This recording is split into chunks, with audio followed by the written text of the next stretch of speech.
Bueno, antes que nada, quiero agradecer a los doctores por haberme pues, dado la oportunidad o por haberme invitado a dar esta ponencia al Colegio de Otorrinolaringología. Y pues nada, siempre que empiezo cualquier tipo de sesión, pues me encanta iniciar con una imagen, ¿no? Pues del lugar a donde se encuentran los participantes o los asistentes a esta sesión. Y aquí está el Cerro de la Silla, ¿no? El Cerro de la Silla de ahí, de Monterrey, Nuevo León. Y pues sí, gracias a Dios, he tenido la oportunidad de conocer esa ciudad. Es una ciudad pues muy bonita y pues bueno, esa es una de sus lugares más característicos, es uno de los iconos de la ciudad y pues nada, vamos a iniciar.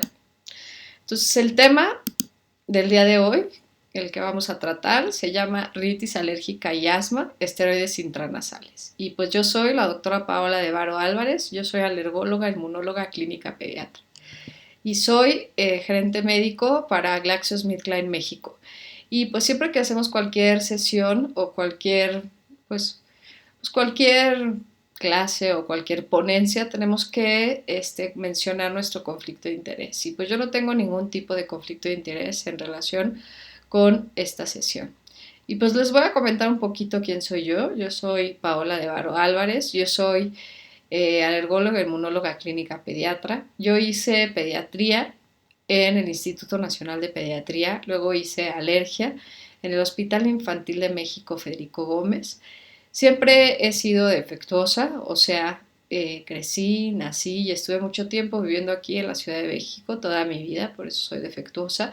Pero al terminar la subespecialidad me ofrecieron un trabajo en la ciudad de Puebla. Entonces me fui a vivir allá y estuve viviendo allá unos 4 años casi.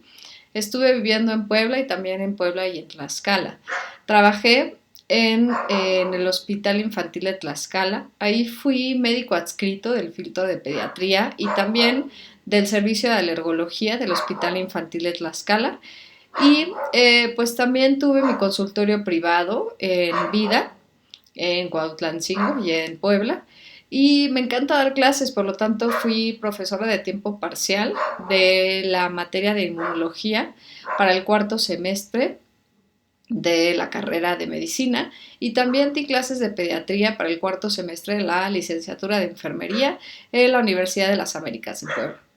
Pero pues digamos que la vida y pues a lo mejor necesitaba un poco más de oxígeno, más bien un poco más de smog, no tanto de oxígeno, pues necesitaba regresar a la Ciudad de México y a partir de septiembre del 2019 pues me ofrecieron un trabajo en GlaxoSmithKline y regresé a la Ciudad de México y ahora soy gerente médico o gerente científico para GlaxoSmithKline México.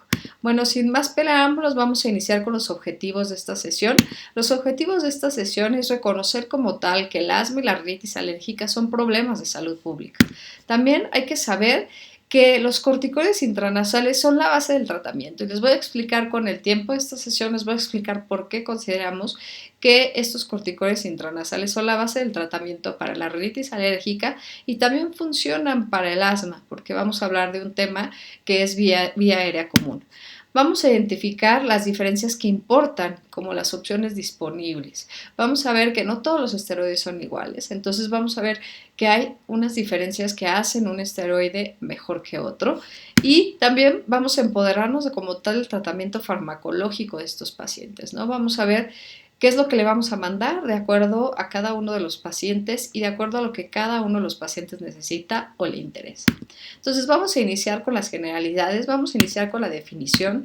¿Cuál es la definición como tal de la rinitis alérgica? Pues la rinitis alérgica es una enfermedad crónica e inflamatoria de la vía respiratoria superior y está relacionada a una respuesta de hipersensibilidad tipo 1 que es relacionada con la inmunoglobulina E y como tal, pues esto es básico y es muy importante para nosotros como alergólogos que amamos lo que es la inmunoglobulina E. Y es una inflamación de la mucosa nasal que se va a caracterizar principalmente por rinorrea anterior y posterior, este moquito transparente que es muy desesperante.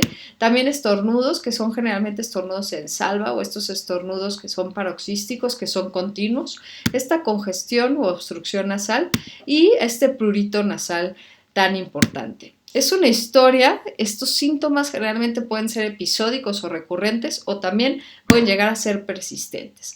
Ahora, ¿qué es esto del asma? ¿No? Existen muchísimas guías, existen muchísimas definiciones como tal del asma y de todas estas guías, a mí la guía que más me gusta es la guía GEMA, que es la guía española para el manejo del asma y esta guía GEMA apenas se actualizó en mayo de este año y se convirtió en la GEMA 5.0 y esta es la definición que me encanta y por eso me gusta hablar de esta guía GEMA.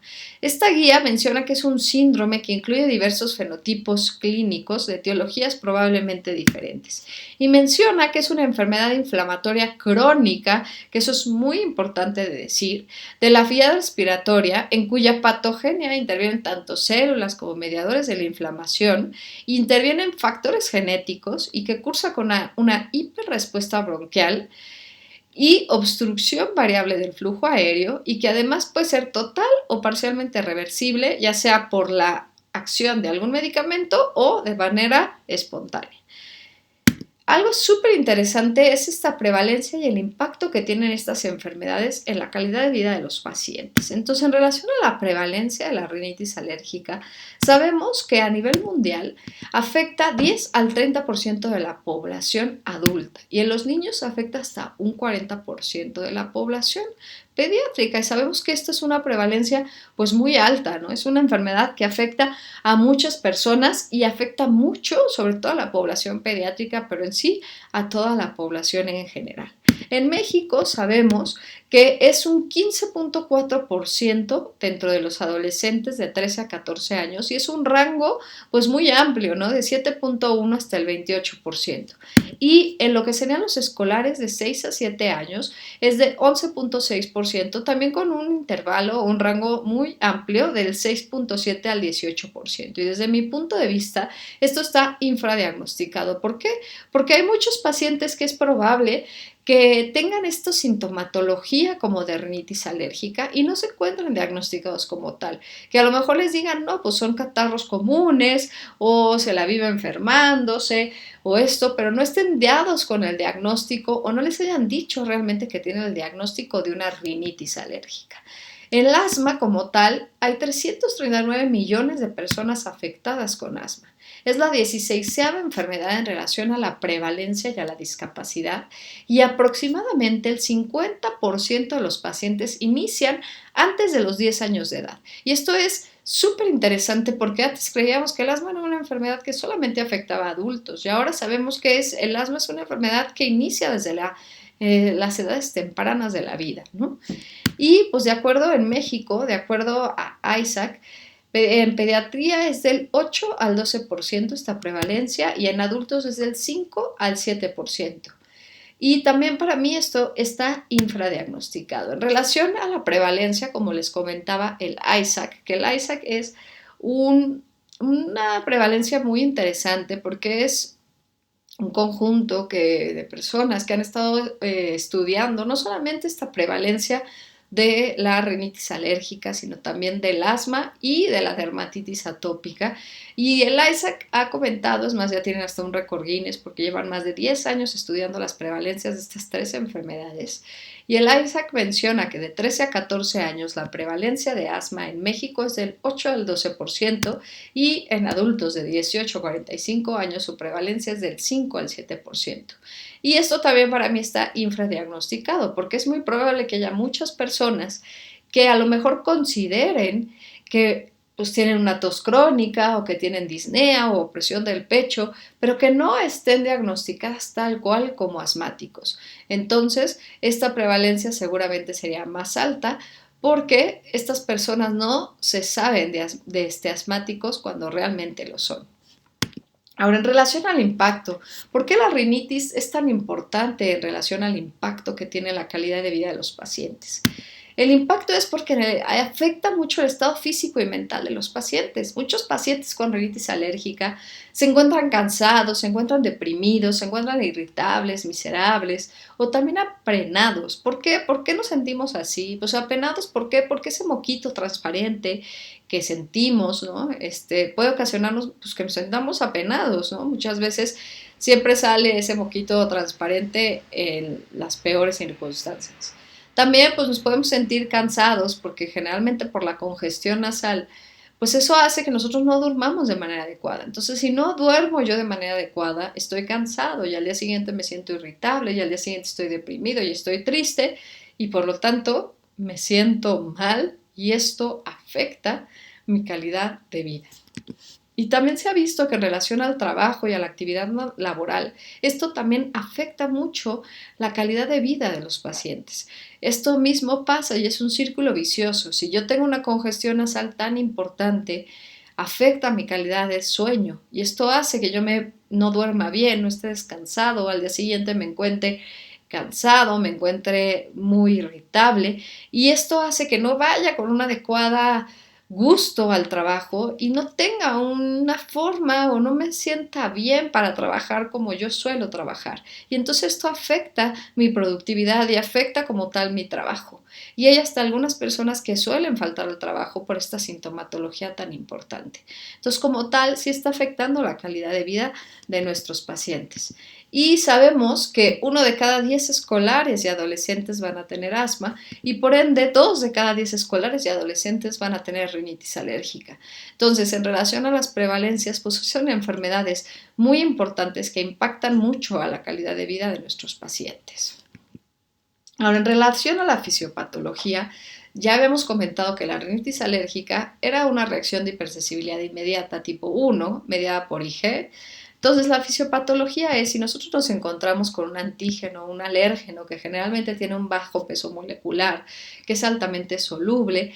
Este antígeno o alérgeno puede ser cualquiera, lo que ustedes gusten. Puede ser el polen de un pasto, una maleza, un árbol, o puede ser también el ácaro del polvo, la cucaracha, el animal, el pelaje de algún animal o algún antígeno o alérgeno, lo que ustedes quieran, gusten y manden. Este antígeno o alérgeno se puede poner en contacto con un linfocito T. Este linfocito T vira una respuesta TH2 y empieza a liberar gran cantidad de interleucinas. Entonces, estas interleucinas son interleucinas proinflamatorias que están relacionadas a una respuesta alérgica y estas son principalmente interleucina 4 y interleucina 13 que se encarga de realizar el cambio de isotipo. El cambio de isotipo en relación al linfocito B, que tiene que cambiar ese BCR que es de inmunoglobulina M a inmunoglobulina E. También interleucina 13 se encarga de hacer una gran producción de moco y la interleucina 5 que es muy fan de reclutar y de activar a todos esos eosinófilos. Posteriormente, pues ya habíamos comentado que la interleucina 4 y la interleucina 13 son las que se encargan de realizar este cambio de isotipo de inmunoglobulina M e inmunoglobulina E. Lo que sucede es que este linfocito B se convierte en una célula plasmática que es encargada de producir una gran cantidad de inmunoglobulinas E. Entonces, estas células B son productoras de inmunoglobulina E específicas para ese antígeno y posteriormente lo que van a hacer es que estas inmunoglobulinas E específicas se van a pegar a estos receptores de alta afinidad tanto al mastocito o al basófilo y van a sensibilizarlo. Esto significa, sensibilización de estas células significa que ya están pegadas estas inmunoglobulinas E específicas a los receptores de alta afinidad.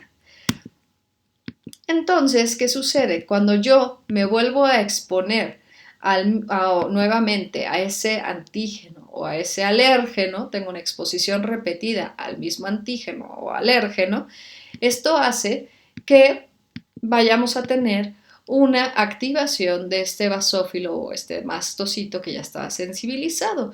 ¿Por qué? Porque ocasiona esta liberación de todas estas aminas vasoactivas o mediadores lipídicos de la inflamación con liberación de histamina y todas estas aminas vasoactivas y mediadores, ocasionando hipersensibilidad inmediata y ocasionando toda la sintomatología que conocemos que se da en minutos. A la par también se liberan citocinas que hacen la reacción tardía que ocurre 2 a 4 horas posteriores. Entonces, esto es a grandes rasgos lo que ocurre en una secuencia de eventos cuando viene la hipersensibilidad tipo 1.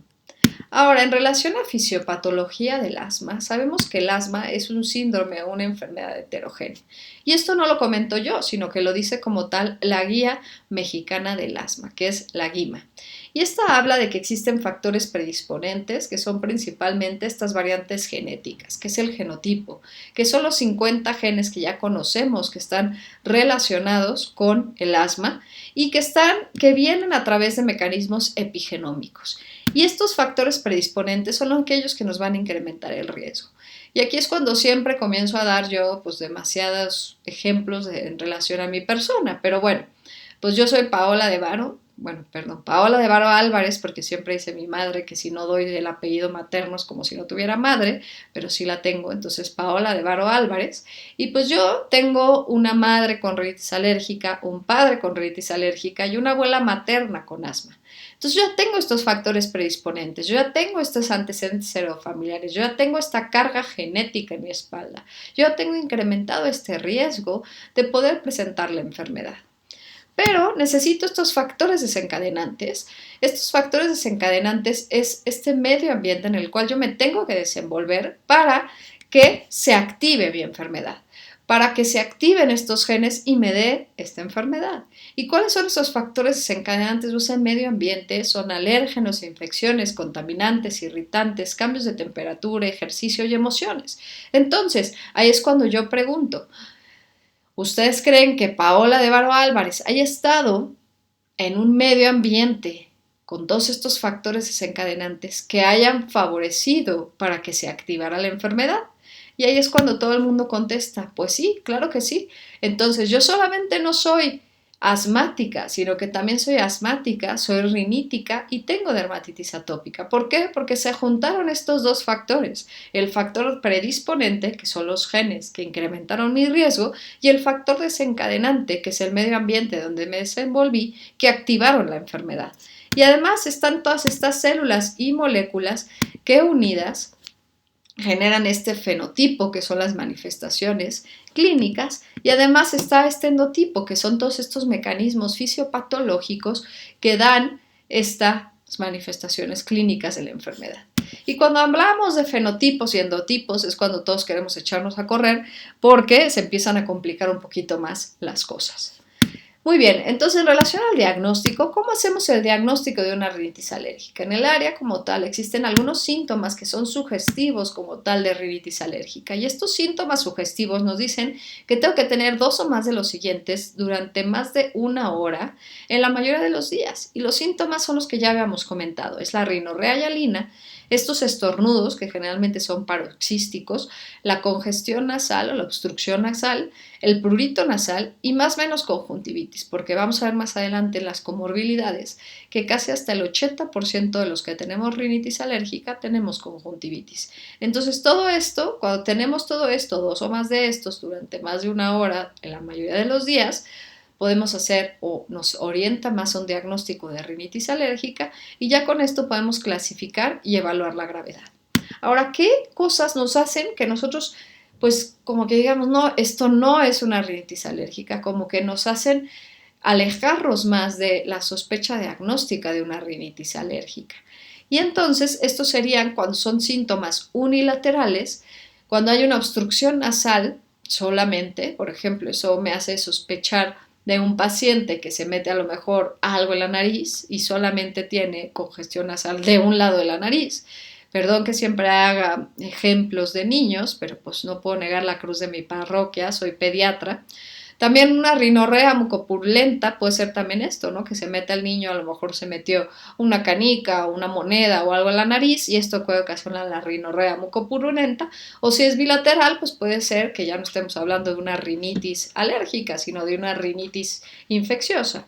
O rinorrea posterior, ya estamos hablando más bien de una rinosinusitis o de dolor, epistaxis recurrente o también de anosmia. Estamos hablando de otro tipo de patologías que nos hacen alejarnos del diagnóstico de una rinitis alérgica.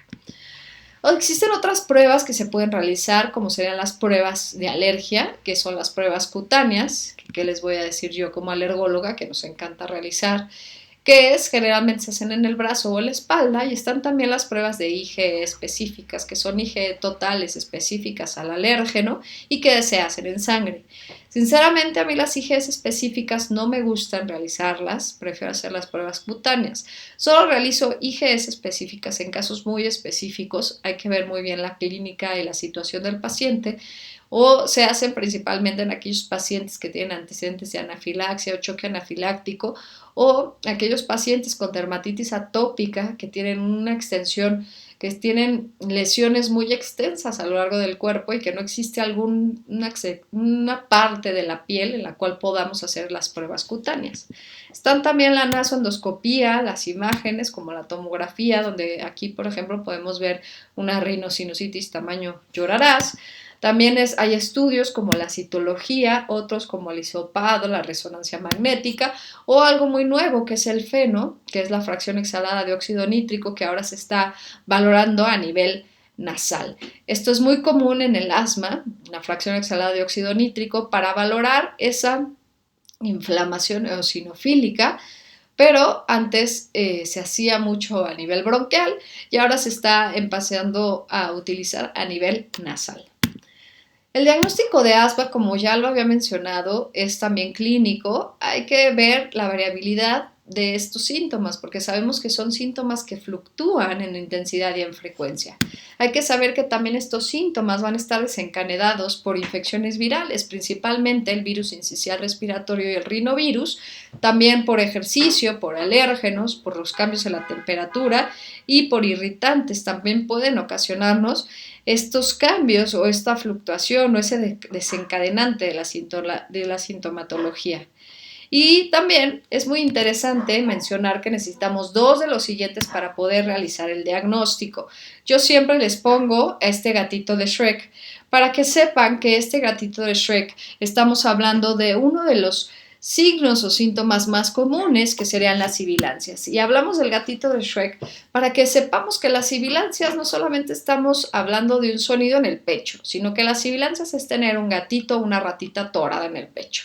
Porque muchas de las mamás comentan que es como, ay, sí, mi niño tiene como un ronquido en el pecho, y eso no es una sibilancia. La sibilancia es el sonido característico de, es como una ratita o un gatito atorado en el pecho. Algo muy importante es que la ausencia de la sibilancia no descarta el diagnóstico de asma, es lo más característico, pero no porque el niño no tenga sibilancia no significa que no va a ser asmático. Hay algo muy importante que es la tos como variante de asma, y eso es muy característico también. Hay que tomar en consideración la disnea. La disnea es cuando, por ejemplo, la persona le falta el aire, que a lo mejor está realizando ejercicio, está a lo mejor corriendo en el fútbol y tiene que parar, o está caminando, está subiendo una cuesta y el niño pide que le carguen, que lo carguen porque ya no puede del cansancio que tiene. La tos es muy característica, es una tos seca, al principio seca, luego con el tiempo se vuelve productiva y las secreciones generalmente son blanquecinas o más bien hialinas o blanquecinas, es paroxística o generalmente es episódica, generalmente es predominio nocturno o a veces en las madrugadas, y yo siempre le digo a las mamás que es como si le pusieran play. ¿Por qué les digo esto? Porque generalmente los niños a lo largo del día no tosen, o tosen una o dos veces, pero en la noche parece que les pusieran play. Tosen, tosen, tosen, tosen, tosen, tosen, tosen, tosen, hasta que llegan a vomitar. ¿Y por qué vomitan? Por esa gran cantidad de esfuerzo que están realizando con la tos. Los labios se les pueden poner morados o hasta rojos de tanto esfuerzo que están realizando. Y se vuelve un merequetengue en las noches porque nadie duerme, porque la mamá tiene que limpiar las sábanas, el niño tiene que limpiar las sábanas, ya no durmieron, se vuelve todo un desastre en las madrugadas por la tos que presenta el chaparrito. Y opresión del pecho, esto es muy común en los adolescentes, se quejan de opresión en el pecho sin un desencadenante aparente, generalmente son adolescentes que no realizan ningún tipo de ejercicio y esto les sucede sin causa aparente. A mí me han llegado muchos pacientes a la consulta que vienen ya con radiografía de tórax, electrocardiograma y hasta ecocardiogramas, sospechando que se trata de algún problema cardíaco, cuando lo que tienen es opresión del pecho secundario a un problema de asma. Ahora, este es un algoritmo diagnóstico de la Guía Española para el Asma. Me gusta mucho porque nos dice cuáles son todas las variantes por las cuales nosotros podemos realizar el diagnóstico y corroborar esa obstrucción del flujo expiratorio, no solo con una espirometría, o cómo llegar al diagnóstico. Entonces ya tenemos los síntomas que ya vimos que era opresión, tos, disnea y sibilancias. Lo que tenemos que hacer es una espirometría pre y post broncodilatador.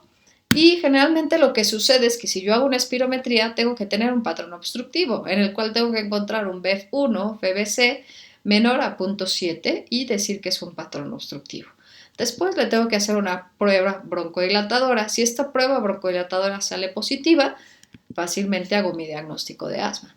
Pero ¿qué sucede? La mayoría de nuestros pacientes pues no son así, porque este sería un paciente de libro. El paciente de libro es aquel que tiene síntomas, que le hago la espirometría y tiene un patrón obstructivo, le hago una respuesta broncodilatadora y sale positiva y fácilmente hago el diagnóstico de asma. Pero la mayoría no son así, la mayoría se complican un poquito más. ¿Y qué pasa? Porque muchos saben que a lo mejor sí tienen un patrón obstructivo en la espirometría, pero no tienen una respuesta broncodilatadora positiva, sino que salen con una respuesta broncodilatadora negativa. Y aquí, Gemma, lo que me dice es, bueno, si tienes esto, lo que tienes que hacer es un óxido nítrico, o sea, un feno.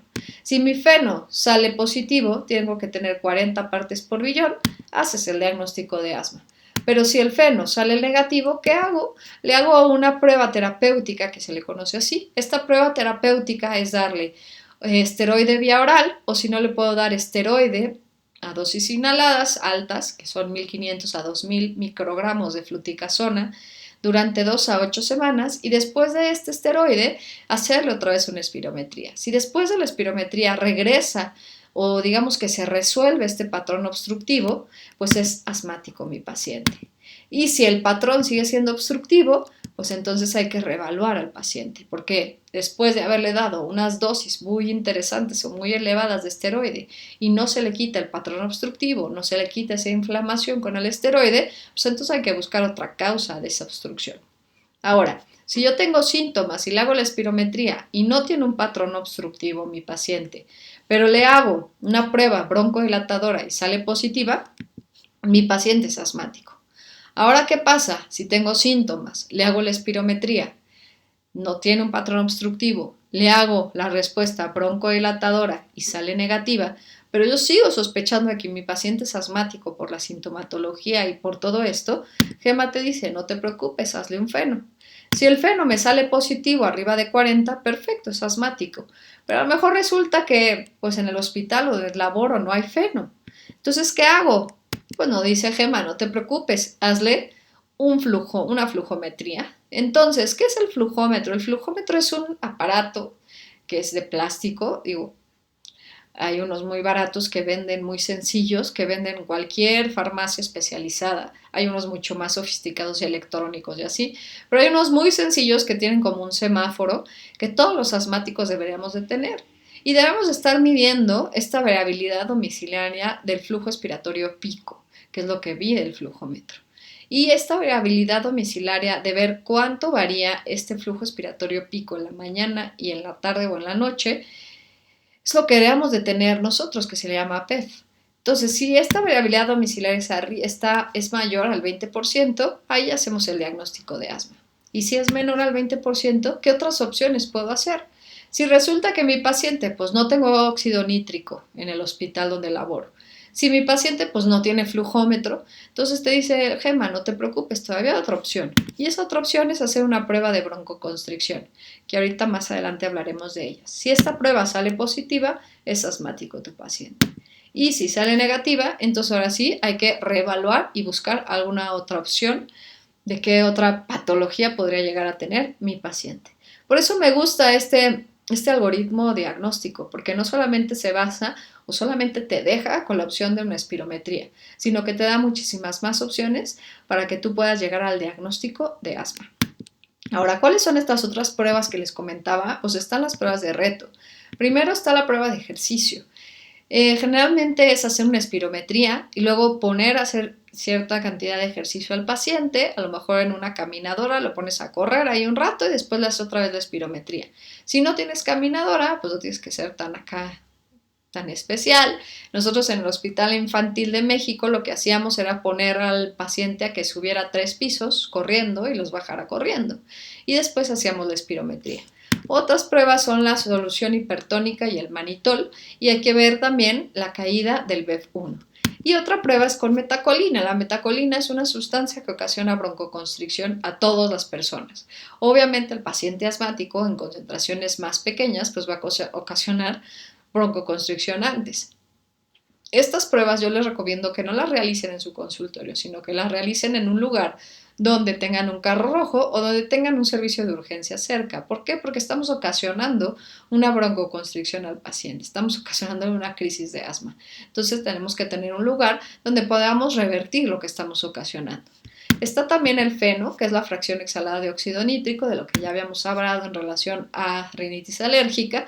Esto sirve para monitorizar el asma. Sabemos que son más de 40 partes por billón en adultos y más de 35 partes por billón en niños, y que sirve para el monitoreo del asma. ¿Por qué? Porque nos habla de inflamación oscilofílica. Nos habla o nos dice que a lo mejor tenemos que aumentar o disminuir la cantidad de esteroide que le estamos dando al paciente. Para eso se utiliza, pero también GEMA lo está utilizando para hacer diagnóstico. Está también la radiografía de tórax, que nos sirve, es un poco inespecífico porque sirve más que nada para valorar este patrón de pues de atrapamiento aéreo que pueden presentar los pacientes. Y por último estas dos, que es la oscilometría de impulso y la pletismografía, que esta es más bien para pacientes más pequeños, en los cuales no necesitamos que el paciente sea que los estudios más bien sean pacientes dependientes, porque sabemos que la espirometría depende mucho del paciente, que pueda realizar todas las pruebas, dependen mucho de cómo las realice el paciente. Estas dos no, estas nada más es que sople de manera normal en el dispositivo, no necesitamos que el paciente realice una inspiración prolongada y una expiración prolongada, sino que simplemente respire de manera normal en el aparato. Ahora, clasificación. ¿Cómo clasifico la rinitis alérgica? Pues bueno, antes se clasificaba de estas dos formas. Ustedes más que nadie como torrinos dominan esta clasificación. A mí la verdad esta clasificación no me gusta porque estamos hablando de rinitis alérgica estacional, hablamos de alérgenos estacionales y pues antes, pues a lo mejor podríamos decir muy bien cuándo era la polinización de los pólenes de los árboles, de las malezas y de los pastos. Ahora pues ya es muy difícil saber cuándo es la etapa de la polinización y además con tantos cambios climáticos y con tanto calentamiento global, esto ya es muy difícil. Es más, ahora ya ni sabemos cuándo es realmente la época de lluvias, cuándo llueve, cuándo no llueve y todas estas situaciones. Y además también comentan que son alérgenos extramuros. Pero si yo abro las ventanas de mi domicilio, estos alérgenos extramuros entran y se vuelven alérgenos intradomiciliarios. Y la rinitis alérgica perenne se mencionan que son alérgenos intramuros, que es principalmente pues el ácaro del polvo, las cucarachas, los hongos y también los animales domésticos que viven en nuestro domicilio. Pero insisto, si yo abro las ventanas, entran todos estos alérgenos extramuros a convertirse en intradomiciliarios. Por eso me gusta más esta clasificación, que es la que comenta Aria, que es más bien intermitente, persistente, leve y moderada grave, y que podemos mezclarlas, como ustedes bien saben, entre leve, moderada grave, entre intermitente, moderada grave, intermitente leve o persistente leve y persistente moderada grave. Y es más bien en relación a los días en los que el paciente presenta la sintomatología y si esta sintomatología afecta su calidad de vida y afecta su sueño. Entonces esta clasificación me gusta muchísimo más porque es como más real de lo que realmente sucede en nuestros pacientes. ¿Cómo se clasifica el asma? El asma se clasifica en relación a los síntomas y en relación a las pruebas de función pulmonar. Y las podemos clasificar en controlado, parcialmente controlado y no controlado. Antes se hablaba mucho de que el asma leve intermitente y que el asma leve o moderado y todo este rollo. Ahora ya se clasifica como controlado, parcialmente controlado y no controlado. Y esto se puede hacer con varios cuestionarios como el Asthma Control Test, el ACT o el ACQ. Y pues así es muy fácil que en cada vez que vaya el paciente al consultorio, pues nosotros hacer este cuestionario y saber si nuestro paciente se encuentra controlado, parcialmente controlado o descontrolado. Comorbilidades. ¿Cuáles son las comorbilidades de la rinitis alérgica? Sabemos que casi el 50% de niños como adultos van a llegar a tener sinusitis crónica. Hasta el 80% de los pacientes tenemos conjuntivitis alérgica. Hasta el casi 50% de los niños llegan a tener disfunción de la trompa de Eustaquio, lo que ocasiona que casi hasta el 98% de los niños lleguen a tener otitis medias agudas y otitis medias serosas por esta disfunción propia de la trompa de Eustaquio. En relación a las comorbilidades del asma, como pueden ver, son muchísimas comorbilidades. La principal de ellas es la rinitis alérgica, y eso es, ahorita lo vamos a ver más adelante, por la vía aérea común. Está la sinusitis, está la aspergilosis broncopulmonar alérgica, la dermatitis atópica, todo esto de la marcha alérgica. Puede haber reflujo, puede haber obesidad, puede haber síndrome de apnea obstructiva del sueño, puede haber alteraciones como tabaquismo, alteraciones psicológicas, hormonales, EPOC, todo este tipo de enfermedades concomitantes o comorbilidades relacionadas con el asma. Muy bien, ahora hablemos de vía aérea común. La vía aérea común, existe una hipótesis que es la hipótesis de Bach. Bach, que es vía aérea común, habla principalmente de nariz, que es rinitis, que es inflamación de la nariz, y habla de inflamación del bronquio, que es principalmente asma.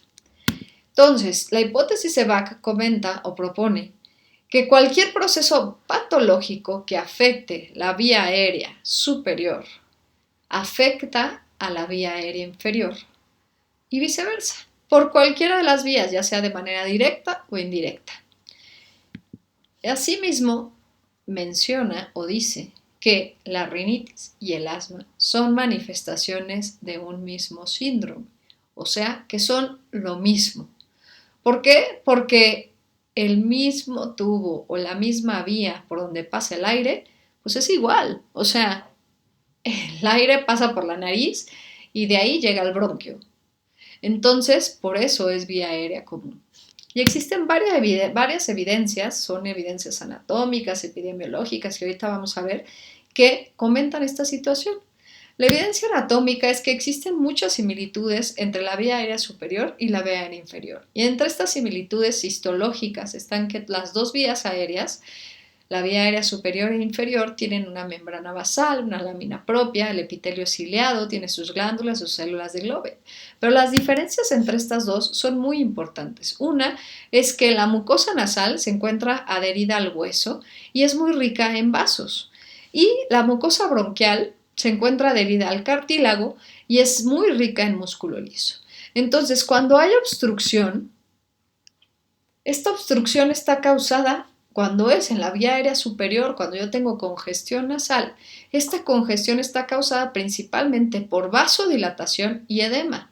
Y cuando yo tengo obstrucción de lo que sería la vía aérea inferior, está causada principalmente por constricción del músculo liso. Entonces, estas dos diferencias son súper importantes porque ya vimos cuáles son las similitudes, que es casi todo es igual en relación a vía aérea superior y vía aérea inferior, pero ya vimos que hay muchas diferencias súper importantes en relación a las dos vías aéreas. Evidencia epidemiológica, pues se sabe que 4 de cada 10 sujetos con rinitis alérgica van a tener asma y que de 6 a 8 de cada 10 sujetos con asma van a tener rinitis alérgica. ¿Y esto es por qué? Porque si yo tengo inflamado el pulmón, pues es muy probable que ya tenga inflamada la nariz. Y si yo tengo inflamada la nariz, pues es muy probable que vaya a tener inflamado también el pulmón, por lo que comentamos de la hipótesis de Bach, que son manifestaciones clínicas de un mismo síndrome.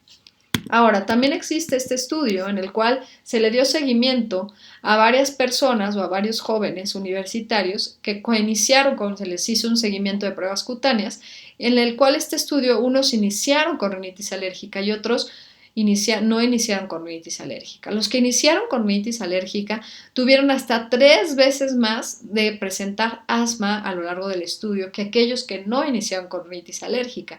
¿Por qué? Porque si ya tengo inflamación en la nariz, pues es más probable que vaya a tener inflamación en el pulmón aquellos que no tienen inflamación en la nariz desde un principio.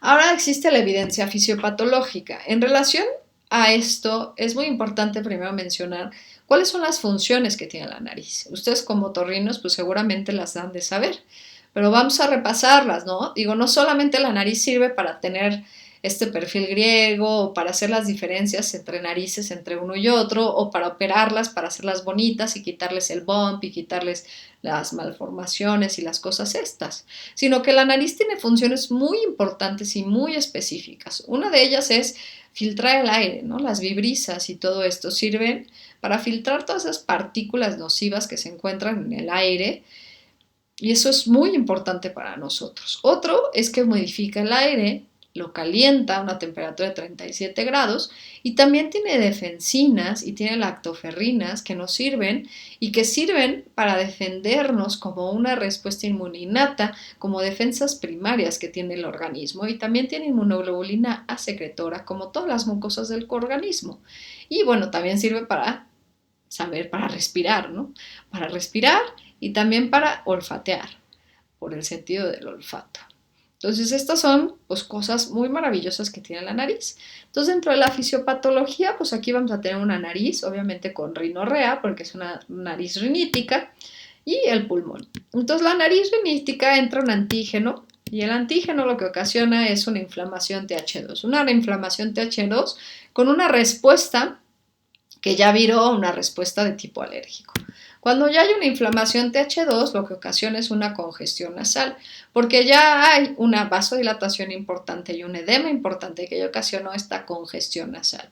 Cuando ya tengo esta congestión nasal, lo primero que hago, o la respuesta que primero tiene la persona, es empezar a respirar con la boca abierta. Entonces, cuando yo respiro con la boca abierta, pierdo estas funciones tan maravillosas de las que habíamos hablado de la nariz. O sea, pierdo la capacidad que tiene la nariz de filtrar el aire, de calentar el aire, de humidificar el aire. Y entonces el aire, respiración oral, y entonces el aire entra frío y entra seco y entra así directamente al pulmón. Por otro lado, esta inflamación TH2 hace que disminuyan estas defensas químicas de las que habíamos hablado, las lactoferrinas y las defensinas. ¿Por qué? Porque por esta congestión nasal tan importante estoy respirando con la boca y entonces no tengo esta protección que me está brindando la nariz, disminuye estas defensas químicas que me brinda la nariz y por lo tanto hay una mayor liberación de alérgenos, patógenos y contaminantes que van a llegar directamente al bronquio. Por otro lado, también esta inflamación TH2, pues al ver una inflamación TH2 hay una respuesta inmune que se está generando de tipo alérgico, hay mayor cantidad de quimiosinas, estas quimiosinas activan a la médula ósea, le dicen a la médula ósea, a ver mamacita, ponte las pilas porque aquí ya hay algo y tenemos que empezar a activarnos porque ya tenemos que generar una respuesta inmune de tipo TH2 y entonces la médula ósea empieza a producir una gran cantidad de células, leucocitos, neutrófilos, eosinófilos, linfocitos, todas las células y todas estas van al sitio donde se encuentra esto, tanto a la nariz como al bronquio. Y también este mismo antígeno genera y aumenta la cantidad de secreción. Ya dijimos que la interleucina 3 es la que se encarga de producir gran cantidad de moco. Y no solamente produce rinorrea anterior, sino que produce rinorrea posterior y esta rinorrea posterior llega directamente al bronquio. Y también existe inflamación nasal después de este reto bronquial. Con esta secreción que hay en gran cantidad, esto también hace que se genere un reflejo nasobronquial gracias al trigémino y que este reflejo se regrese a través del vago y se genere un reflejo bronquionasal. Entonces, esta sería la fisiopatología como tal de esta vía aérea común. Hay evidencia clínica en relación a esto. ¿Y cuál es la evidencia clínica? La evidencia clínica es que existe la terapia o la terapéutica que utilizamos para la rinitis y para el asma es la misma. Si se fijan aquí, dentro del efecto o cuál es la terapia que tiene mayor efecto tanto para rinitis como para asma, pues más que nada son los esteroides tópicos. Los esteroides tópicos son aquellos que dan o generan mayor efecto para tratar aquella sintomatología en asma y en rinitis alérgica. Y existen varios artículos, o bueno, dos principalmente que les quiero mostrar. Aquí hay una Systematic Review del Cochrane del 2003. Es un poquito viejo, pero en esta revisión sistemática se habla de estos pacientes que tienen rinitis alérgica y asma, a los cuales solamente se les dio tratamiento a base de esteroides intranasales. Y aquí los pacientes, o más bien los médicos que hicieron esta revisión, llegaron a la conclusión que los esteroides intranasales fueron bien tolerados por los pacientes y que al darles esteroides intranasales disminuyeron los síntomas del asma y disminuyeron el volumen expiratorio en el primer segundo. Estos resultados no fueron estadísticamente significativos, que se requiere mayor cantidad de estudios de investigación y que, bueno, se tiene que seguir dando esteroides intranasales y esteroides inhalados a este tipo de pacientes. Pero aquí lo que me resalta mucho, lo que me hace mucho ruido, es que al dar un esteroide tópico intranasal, favorezca a la sintomatología del asma. Esto me corrobora que realmente es una vía aérea común. Existe otro artículo que es del 2013 de Allergy, que también es un artículo de revisión, que también es lo mismo, son pacientes que tienen rinitis alérgica y asma, que se les dio también esteroides intranasales y vieron los resultados. Y estos resultados hablaban de que disminuyeron el BEF1, disminuyó o mejoró el PEF matutino, mejoraron en relación a la hiperreactividad bronquial, a los síntomas de asma y también a los medicamentos de rescate que estaban tomando estos pacientes con asma. Entonces, esto lo que me quiere decir es que los pacientes que tienen rinitis alérgica y asma, si yo les doy un esteroide intranasal, mejoramos tanto los síntomas de la rinitis alérgica como los síntomas del asma. Entonces, ¿qué más evidencia necesitamos para saber que todo esto es una vía aérea común? En relación al tratamiento, pues bueno, el tratamiento, pues nos basamos en muchas guías. Existen muchas guías para ver cuál es el tratamiento de la rinitis, ¿no? Todas estas guías que ustedes ya conocen seguramente muchísimo mejor que yo. Y de estas está la guía ARIA. La guía ARIA, pues bueno, sabemos que lo que queremos es aliviar los síntomas de los pacientes y también reducir el riesgo de que vayan a desarrollar algún otro tipo de enfermedades asociadas. Y principalmente sabemos que, digamos que la primera línea de tratamiento generalmente son esteroides intranasales y también están los antihistamínicos tópicos. Y esta es la nueva forma de tratar a los pacientes y esto es en relación a la escala análoga que se utiliza. Ahora ya ARIA, y es muy moderna en la nueva actualización 2020, ya hasta se baja una aplicación en el teléfono móvil, que yo ya la tengo porque como saben soy rinítica. Entonces bajas esta aplicación en tu teléfono y diario tienes que estar poniendo, de acuerdo a esta escala análoga visual, pones en la escala análoga visual, pones cómo te sientes tú en relación a tu sintomatología. Ya me entró el prurito nasal, ¿no? Pero entonces pones ahí en la escala análoga visual, pones cómo te sientes en relación a los síntomas y vas llenando esta situación y pues hasta después mandan, son 5 puntos, ahorita no me acuerdo bien, pero hablan obviamente del prurito, de la congestión, de la rinorrea y todo esto, y al final del cuestionario se lo pueden mandar al médico de confianza. Entonces, de acuerdo a esta escala visual análoga, pues tú puedes ir modificando el tratamiento de tu paciente. Y aquí lo que te dicen es que hay que iniciar el tratamiento y generalmente el tratamiento en primera línea son antihistamínicos tópicos y esteroides tópicos, o sea, esteroides intranasales. Ahora, también hay que ver, muy importante, de todos los medicamentos que se dan para la rinitis alérgica, qué medicamentos realmente cumplen o van a eliminar toda la sintomatología como tal.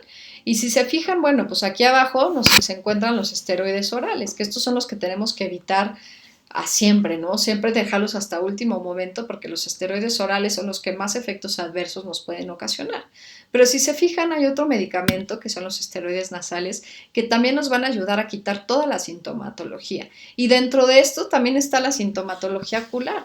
El esteroide nasal también ayuda a quitar esta sintomatología ocular. Y también tenemos que considerar que el 80% de los pacientes con rinitis alérgica van a tener conjuntivitis alérgica. Pero ahora, ¿qué pasa en la vida real del consultorio? En la vida real del consultorio nosotros tenemos que valorar realmente qué esteroides tiene el paciente a su alcance, ¿no? Porque a lo mejor yo le hago la receta y le mando la receta, pero el paciente llega a la farmacia y ahí le dicen pues que no hay el que yo le mandé y se la tratan de cambiar por otra. ¿Qué diferencias existen entre los esteroides? ¿Realmente todos los esteroides son iguales? ¿Qué diferencias le importan, no? ¿Qué diferencias me importan a mí? O sea, porque a lo mejor a mí me importan algo que a lo mejor a usted no le importa lo mismo. Y también qué diferencias le importan a mi paciente, porque realmente no todos los esteroides intranasales son iguales. Y pues bueno, vamos a resolver todo esto. Aquí están todos los dispositivos o algunos de los dispositivos que hay en el mercado. Y pues hay que ver, ¿no? La presentación, hay que ver el dispositivo, hay que ver el disparo. Hay veces que el disparo es muy fuerte, a veces el disparo es muy leve. Entonces hay pacientes que se quejan porque no sienten el disparo, hay pacientes que se quejan porque el disparo es muy fuerte, hay pacientes que se quejan porque esto es muy grande, hay otros que se quejan que porque esto es muy chico, que porque esto no entra bien a la nariz. O sea, para tener gusto se rompen géneros, como dirían por ahí. Entonces todo eso hay que valorarlo. Pero también dentro de los corticoides intranasales lo que nos corresponde a nosotros también es valorar la eficacia de cada uno de ellos, la seguridad y la biodisponibilidad, la conveniencia, el precio y también la experiencia de uso y la preferencia de nuestros pacientes. Y algo muy interesante es lo que les había mencionado. Sabemos que casi el 80% de los que tenemos rinitis alérgica tenemos conjuntivitis alérgica. Y entonces, pues si podemos con un solo medicamento matar 2 pájaros de un solo tiro, pues entonces, pues qué mejor que utilizar un esteroide que también nos ayude con los síntomas oculares. Y entonces aquí podemos valorar que el furato de fluticasona pues tiene un efecto, pues 100% de efecto, un efecto beneficio clínico positivo para estos efectos oculares. En cambio, la ciclesonida no tiene nada, el furato de mometasona pues tiene muy poco, pero tanto furato de fluticasona como propionato de fluticasona pues tienen un efecto bastante importante en relación a quitar estos efectos oculares o síntomas oculares en relación a la rinitis alérgica. Esto también es súper interesante en relación a la seguridad.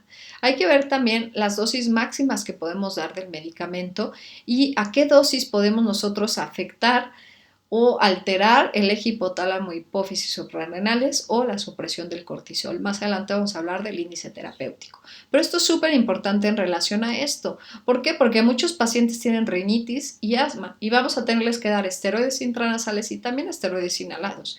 Y para los pediatras y para los niños y las mamás de los niños, esto es súper importante por el crecimiento, por la línea de crecimiento de los pacientes. La biodisponibilidad, hay que ver esto, hay que ver los efectos adversos sistémicos, hay que considerar el hipocortisolismo, el retraso en la velocidad del crecimiento, la disminución ósea, si puede generar algún efecto ocular como la catarata, el glaucoma y también si se puede dar o no en el embarazo. Antes se decía que solo la budesonida era una que se podía dar en el embarazo, pero ahora estas cosas han cambiado y también los lineamientos se han modificado. Muy bien. Algo muy importante que hay que tomar en consideración es la biodisponibilidad.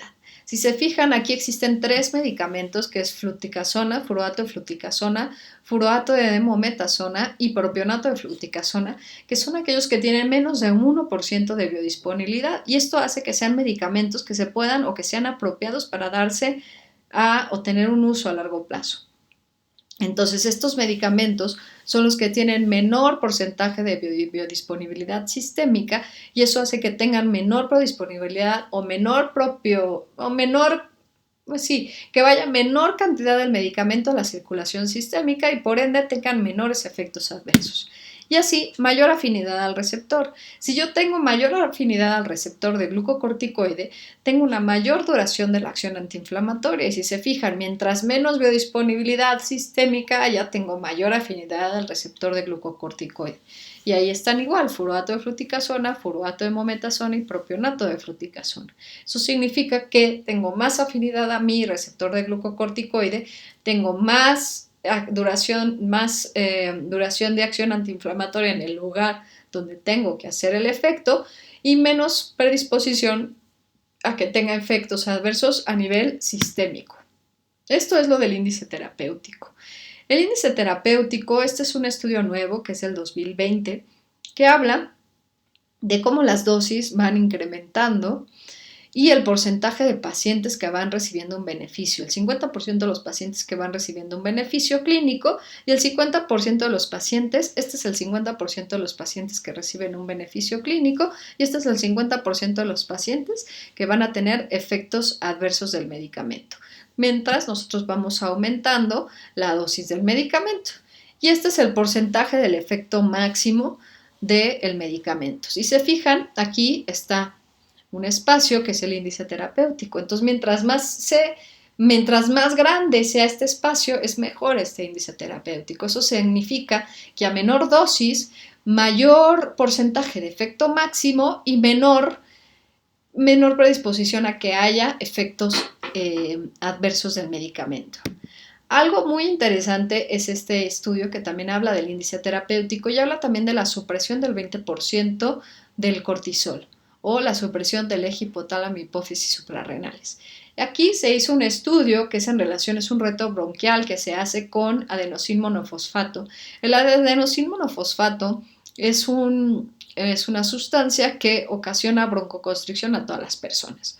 Pero obviamente a las personas asmáticas con menor dosis va a ocasionar pues mayor broncoconstricción. Entonces, lo que nosotros queremos ver es que aquí al 20%, aquí es el 20%, es cuando suprimimos el cortisol al 20% y es cuando vamos a también afectar lo que sería el eje hipotálamo hipófisis suprarrenales. Entonces, el que tiene mayor eficacia, si se fijan, es el verde, que es el furoato de fluticasona, luego viene el azul, que es propionato de fluticasona, y luego la budesonida. Y eso nos quiere decir que el furoato de fluticasona a menor dosis genera una mejor eficacia tópica y que menos llega a lo que sería suprimir el 20% del cortisol. O sea, no suprime lo que sería el eje hipotálamo hipófisis suprarrenales.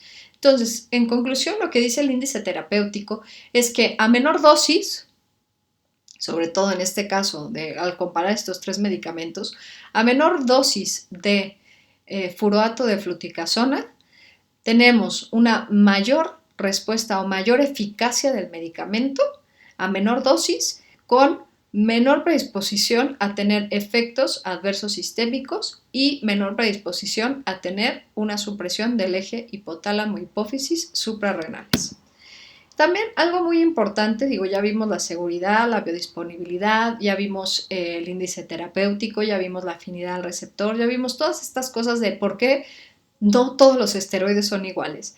Pero también hay que ver por qué hay pacientes que prefieren uno y al otro, ¿no? Entonces hay que ver también por qué interrumpen los pacientes muchas veces el tratamiento. Y las principales causas de interrumpir el tratamiento es por el escurrimiento faríngeo y el sabor amargo. Este sabor amargo es principalmente por la celastina. La celastina es un antihistamínico tópico y hay muchas veces que viene en combinación con esteroides. Entonces el esteroide no es el que genera el sabor amargo, sino que el que genera el sabor amargo es la celastina. Entonces muchas veces el paciente pues suspende y ya no tiene un adecuado apego ni una adecuada adherencia al tratamiento por este sabor amargo que le genera la celastina. Entonces todo esto también hay que tomarlo en consideración. También muchas veces los pacientes quieren que que se cure rápido, que estos síntomas se quiten rápido. ¿Por qué? Porque ya están hartos, porque ya llevan muchísimo tiempo con la sintomatología y generalmente cuando llegan con el otorrino, cuando llegan con el alergólogo es porque ya han pasado por muchísimos médicos anteriormente que no les han curado o que no les han resuelto su problema. Entonces lo que quieren es que rápidamente se les resuelva el problema y hay veces que el medicamento no les da la eficacia o no son tan rápidos como quisiéramos que fueran, porque no mejoran los síntomas durante las primeras 24 horas o porque no es tan rápido esta mejora de la sintomatología. Entonces todo esto también hay que tomarlo en consideración. Hay que tomar en consideración que la preferencia del paciente puede jugar un rol muy importante en el apego al tratamiento. Entonces todas estas cosas que ya valoramos y que ya vimos tienen mucho que ver en relación a qué tipo de esteroide tengo yo que tomar en consideración y ver que no todos los esteroides son iguales y ver qué esteroide tengo que considerar y ver también si mi paciente solo es rinítico o si tiene rinitis y asma o tiene alguna otra comorbilidad.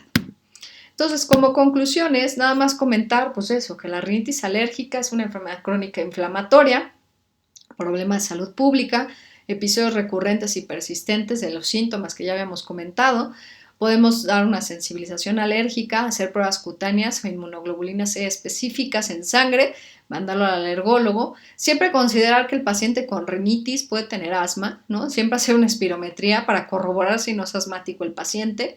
Y pues debemos de sentirnos cómodos, ¿no? Haciendo el diagnóstico, dando un tratamiento adecuado, dar un buen seguimiento y referirlo, ¿no? A lo mejor si es un paciente con muchos cuadros de alergia, pues mandando con el alergólogo para que le hagamos pruebas cutáneas y a lo mejor iniciar inmunoterapia y tratarlo a la par, porque nosotros no estamos peleados con los otorrinos ni con los neumólogos y podemos tener darle un buen tratamiento multidisciplinario, ¿no? Y entre todos tratar muy, muy bien a nuestro paciente. Y considerar también que hay que reconocer estas diferencias que importan, que no todos los esteroides son iguales, que hay esteroides mejores que otros y que de acuerdo hay que valorar todo esto de la biodisponibilidad, de la afinidad al receptor, hay que valorar todo esto, la preferencia del paciente, hay que valorar el dispositivo, hay que valorar el índice terapéutico, hay que valorar si realmente cubre los síntomas, todos los síntomas, y matamos dos pájaros de un tiro en relación a los síntomas oculares, y hay que valorar todo esto en relación a nuestro paciente y darle el mejor tratamiento de acuerdo a las necesidades de nuestro paciente. Y pues ya por último, siempre que termino cualquier sesión, tengo que darles esta slide de farmacovigilancia, en la cual es, si ustedes tienen cualquier efecto adverso con cualquiera de nuestros productos de GSK, aquí se encuentra el correo de farmacovigilancia y el teléfono para que ustedes reporten cualquier efecto o evento adverso que tengan con cualquier medicamento de GSK. Y pues bueno, muchísimas gracias por la invitación, gracias por este espacio. Ahí está mi correo por cualquier duda, queja, sugerencia o comentario. Y pues bueno, estoy abierta para cualquier pregunta que surja. Y pues muchísimas gracias. Y pues nada, eso sería todo de mi parte. Gracias. Hasta luego.